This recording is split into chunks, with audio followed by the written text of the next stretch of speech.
আজ আমি একটা বিষয় নিয়ে খুবই হতাশ। ইদানিং আমি একটা জিনিস লক্ষ্য করলাম যে আমি নর্মাল যে ভিডিও তৈরি করি এই ভিডিওর তুলনায় আমি যখন কোনো প্রতিবাদী ভিডিও তৈরি করি ইসলামিক, এইসব ভিডিওতে কেন জানি রিচ ডাউন থাকে। নর্মাল ভিডিওতে ভালোই ভিউ আসে, লাইক কমেন্ট আসে, কিন্তু প্রতিবাদী যেসব ভিডিও বানায় এইসব ভিডিওতে লাইক কমেন্ট ভিউ একদম কম আসে। এই জিনিসটা আমার মাথায় ধরে না, এটার কারণটা কি? অডিয়েন্সরা কি এইসব ভিডিও পছন্দ করে না, নাকি ফেসবুক কোম্পানি এই ভিডিও মানুষের কাছে পৌঁছায় না? এই জিনিসটা নিয়ে আমি খুবই কনফিউজ।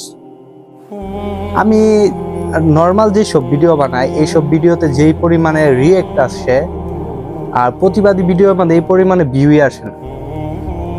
আজকেও 2টা ভিডিও ছাড়ছি, এই ভিডিওতে দেখি একদমই ভিউ নাই।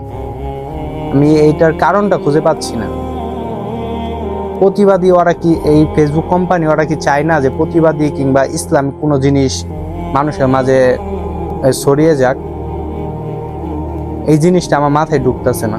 প্রতিনিয়ত আমি এই জিনিসটার সম্মুখীন হচ্ছি। সবসময় ভিডিও বানাই, নর্মাল ভিডিও ঠিক আছে আর কি, আমার যেরকম ফলোয়ার্স আছে ওই অনুযায়ী ভালোই ভিউ আসে, খারাপ না। কিন্তু যখন প্রতিবাদী কোনো ভিডিও বানাই তার অর্ধেক ভিউ আসে না। এটা কারণটা আমি বুঝতে পারতেছি না। কেউ যদি এইটার কোনো কারণ জেনে থাকেন কিংবা এইসব বিষয়ে যদি ভালো বোঝেন তাহলে অবশ্যই আমাকে ইনবক্স কিংবা কমেন্টে জানাবেন। আমি এই জিনিসটা নিয়ে অনেক কনফিউজ। তো সবাই ভালো থাকবেন, সুস্থ থাকবেন। আল্লাহ হাফিজ।